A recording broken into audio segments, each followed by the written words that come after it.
Today, we will once again take a look at interesting footage that captures a moment: how Ukrainian FPV drones silently take out Russian troops arriving in Avdiivka.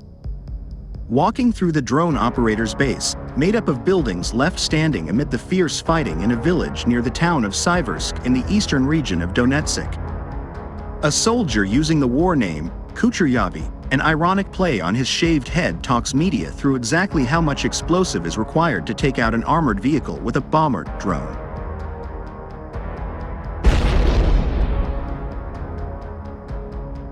We can fill them with more explosives, between 600 and 700 grams usually, enough to destroy or disable a light armored vehicle. A tank is more difficult, but it can be done if the bomb is dropped in the right place. The explosive in anti-personnel versions can be surrounded by ball bearings or nails. As we walk, notice that camouflage net coverings are draped across open walkways to prevent the base from being seen by the Russians, while drone operators on both sides of the war know they are each other's new favorite target.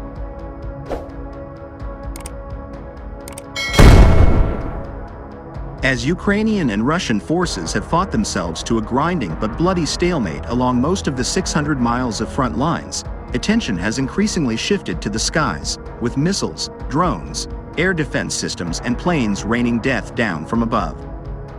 Unmanned aerial vehicles, UAVs, commonly known as drones, have emerged as a priority for both Ukraine and Russia. But for Ukraine, it is something they can craft and adapt that isn't reliant on help from the West.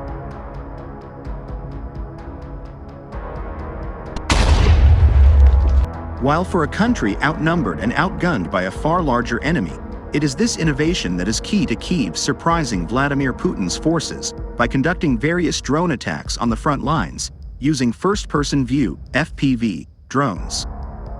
Drones are likely to dominate the next phase of the war, and a race is on to develop autonomous guidance systems, using artificial intelligence (AI) to make drones almost invulnerable to existing electronic warfare methods capable of disabling or destroying them.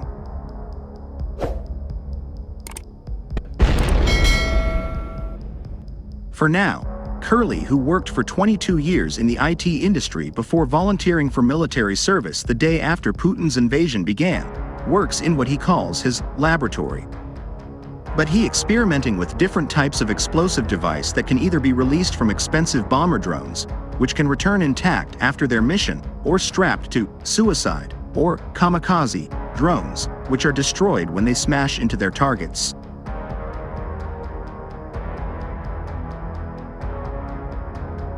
They use 3D printers, as cheap as 800 pounds, to create plastic casings for different types of bomb, but Curly says one casing can be printed every 24 hours.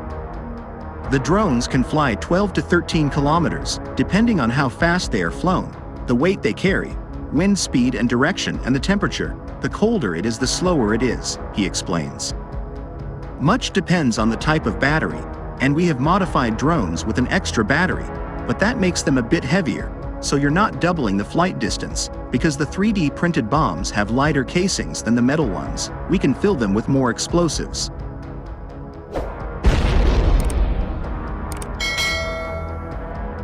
The Chinese Mavic brand of drone, which costs between 1,600 pounds and 4,800 pounds, depending on such factors as whether it is fitted with a daytime camera or a more expensive nighttime version, has become the most popular of those used by Ukraine.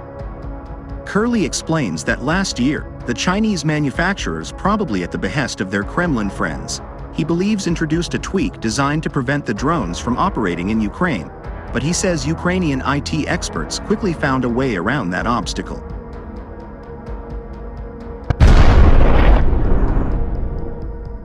But, as ever more drones are used and each side gets better at destroying them, Ukrainians have searched around for cheaper options and quicker methods to replenish the inevitable losses, and the solution has been to make them, or as much of them as possible, domestically. Many of the components, though, have to be imported from abroad, and Ukrainians and Russians have been competing to buy up huge quantities of available parts from wherever they can be found.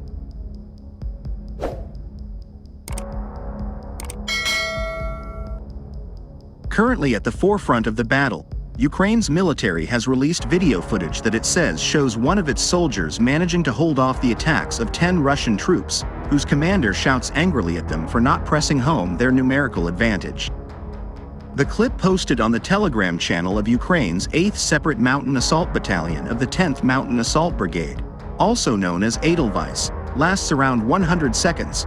It shows a Russian commander getting more and more exasperated at his troops' inability to get the Ukrainian soldier.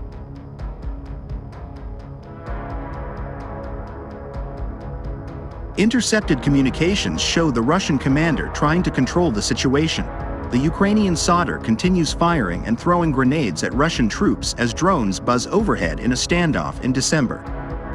"Someone should come from the left and finish him off," the Russian commander is heard saying. "Throw grenades at him," he adds, in the clip shared on the pro-Ukrainian X channel of War Translated. Drone footage shows smoke rising and the Russian troops crawling around the trench trying to get the Ukrainian soldier as their commander shouts, "One guy is holding you off, there are 10 of you."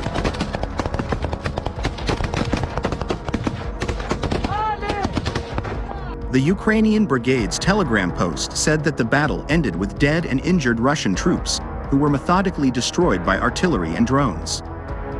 "Our soldier remained alive and well after cold-bloodedly repelling the attack of 10 occupiers," the brigade said, and his troops forced what was left of the enemy to flee, with defending his position and waiting for reinforcements, the post published on Saturday added.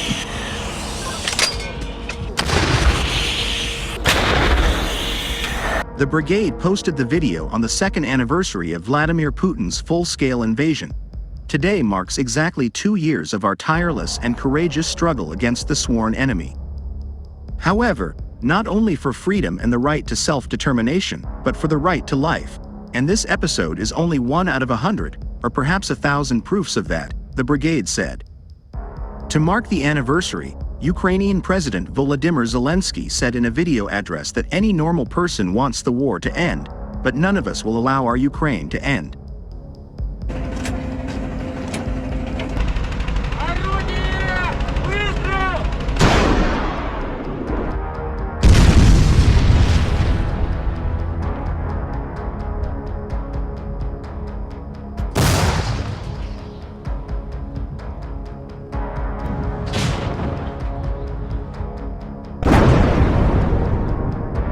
Armada!